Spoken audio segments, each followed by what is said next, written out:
Thank you. देशभरातील औषध विक्रेत्यांनी आज एक दिवसाच्या बंदची हाक दिली आहे। जवळपास 12.5 लाख औषध विक्रेते या संपात सहभागी होणार आहेत। एक दिवसीय संपानंतर ही सरकारने दखल घेतली नाही तर बेमुदत संप करण्याचा इशारा औषध विक्रेता संघटनेकडून देण्यात आलेला आहे। मुंबई, पालघर, नागपूरसह वाशिममध्ये मोठ्या प्रमाणावर आंदोलनाला मोठा सहभाग मिळतोय। केमिस्ट असोसिएशनचा आज राज्यव्यापी बंद आहे, त्यामुळे सांगली जिल्ह्यातील 4000हून अधिक मेडिकल बंद आहेत। याचा फटका सर्वसामान्य जनतेला बसतोय। सांगलीच्या सिव्हिल हॉस्पिटल शेजारी अनेक मेडिकल आहेत। रुग्णांच्या नातेवाईकांनी संताप व्यक्त केल्याचं पाहायला मिळालं।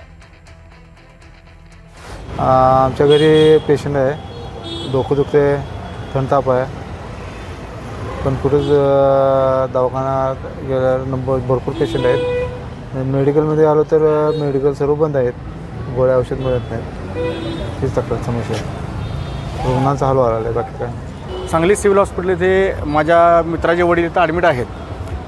डॉक्टरांनी चिठ्ठी लिहून दिली आहे की बाहेरून हॉस्पिटलमधून तुम्ही, बाहेरच्या मेडिकलमधून तुम्ही गोळ्या घेऊन या, परंतु सांगलीमध्ये अशा काही भरपूर ठिकाणी म्हणजे बऱ्याच ठिकाणी मेडिकल बंद आहेत। अशा पद्धतीने रुग्णांना औषधं न मिळाल्यामुळे रुग्णांचे हाल होत आहेत। बऱ्याच आता लोक नागरिक बघतो आहे मी रोडवर, जिथे ज्या ठिकाणी जातो आहे त्या ठिकाणी लोक बाहेरच्या हॉस्पिटल चिठ्ठ्या घेऊन येत आहेत। शासकीय रुग्णालयामधील जे ॲडमिट आहेत रुग्ण, त्यांचे नातेवाईक चिठ्ठ्या घेऊन प्रत्येक मेडिकलच्या बाहेर उभा राहत आहेत। हे अशा परिस्थितीमध्ये रुग्णांनी काय करावे पाहिजे, कारण की अशा आज पूर्ण भारतभर जे मेडिकल बंद आहेत त्याच्यामुळे भरपूर नातेवाईक किंवा असतील किंवा रुग्णांचं हाल होत आहे।